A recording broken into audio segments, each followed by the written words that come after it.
One day, they're replying, laughing, reacting, showing up like nothing's wrong. And then one day, nothing. No argument. No warning. No dramatic speech about boundaries, healing, or choosing myself. Just silence. So precise. It feels deliberate. You refresh the chat. Maybe the app glitched. Maybe they're busy. Maybe tomorrow. Tomorrow comes, still nothing. And that's when your brain does what it does best. Turns into a crime scene investigator.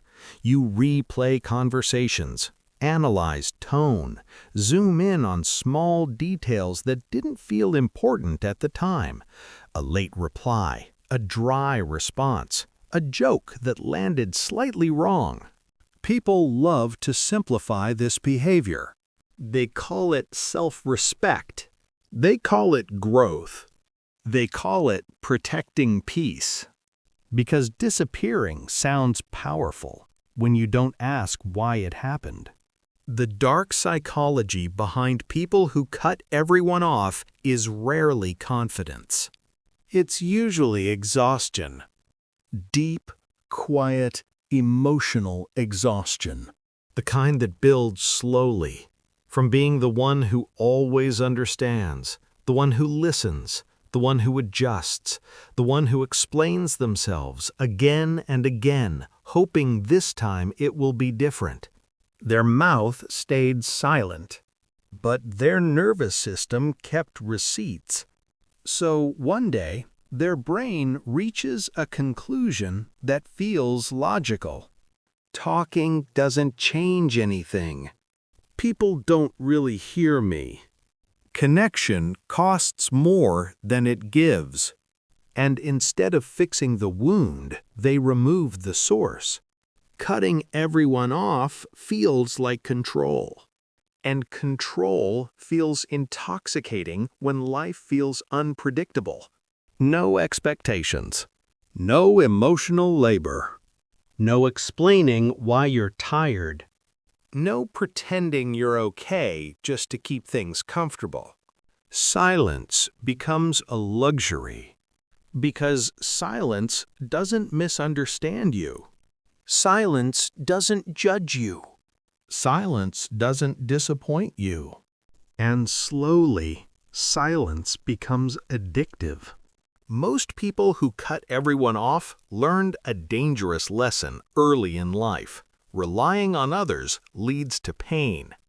Maybe they trusted people who betrayed them. Maybe vulnerability was ignored. Maybe they were emotionally neglected while being told they were strong. So they adapted. They became hyper-independent. And hyper-independence looks impressive until you realize it's just loneliness with a better reputation. These people don't stop caring. They stop showing it because caring without safety feels like exposing an open wound. Every connection feels like a risk assessment. Every relationship feels temporary before it even begins. So instead of setting boundaries, they disappear. Instead of communicating, they ghost. Instead of risking rejection, they choose isolation. And here's the uncomfortable truth no one likes to admit. They don't just cut off toxic people. They cut off kind people too. Patient people. People who genuinely tried. Because when your emotional capacity is burned out, even healthy connection feels heavy. Even love feels demanding. Even simple conversations feel like obligations instead of comfort. So the brain simplifies everything. All people drain me. All relationships end the same. I'm better alone. It sounds wise. It sounds evolved. But most of the time, it's survival mode pretending to be enlightenment. There's another darker layer hiding underneath this behavior: control over the narrative. When you disappear, no one gets to judge you. No one sees your flaws. No one gets close enough to leave you first. You can't be abandoned if you vanish before attachment forms. That's not strength. That's preemptive self-defense. Yes, some people frame this as self-worth, a "you don't deserve access to me" mindset. But secure people don't need to disappear to feel powerful. They set boundaries and stay present. Disappearing is easier than confronting disappointment. Overthinking plays a massive role here. People who cut everyone off often live inside their minds. They replay conversations at night, analyze pauses, overinterpret silence. One unread message becomes a verdict. One awkward moment becomes evidence. Social interaction starts to feel like a psychological minefield. So their brain makes a cold calculation. Loneliness hurts less than disappointment. At first, it works. They feel calm, detached, untouchable. They convince themselves they've outgrown everyone. They call it peace. But growth that requires total isolation usually isn't growth. It's avoidance with better vocabulary. Here's the darkest part people rarely talk about. Cutting everyone off doesn't heal abandonment wounds. It trains them. The brain learns that people are temporary, that closeness is dangerous, that distance equals safety.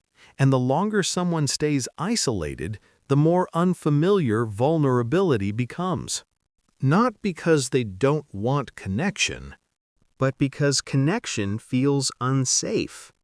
So they stay alone and call it peace. But peace doesn't require emotional numbness. Eventually, the silence changes. At first, it's quiet. Then, it's hollow. Then, it gets loud. Especially late at night, especially when something good happens, especially when they want to share a thought and realize there's no one left who really knows them. That's when the irony hits. They cut everyone off to avoid pain, only to sit alone with it. This doesn't mean cutting people off is always wrong. Sometimes distance is necessary. Sometimes disappearing is survival. Sometimes it's the only way to stop bleeding.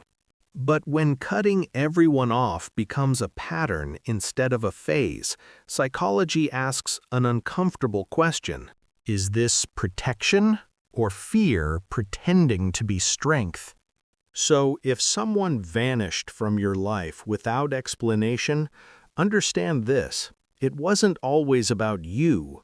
It was about their capacity, their burnout, their unprocessed wounds. And if you're the one who disappeared, ask yourself something honestly. Did you cut them off because they hurt you? Or because letting them see you felt dangerous? Because healing doesn't always look like leaving. Sometimes it looks like staying long enough to be seen. Silence can protect you, but it can also trap you. And the darkest truth of all? Most people won't realize the difference until years later, when the silence they called peace stops feeling calm and starts feeling empty.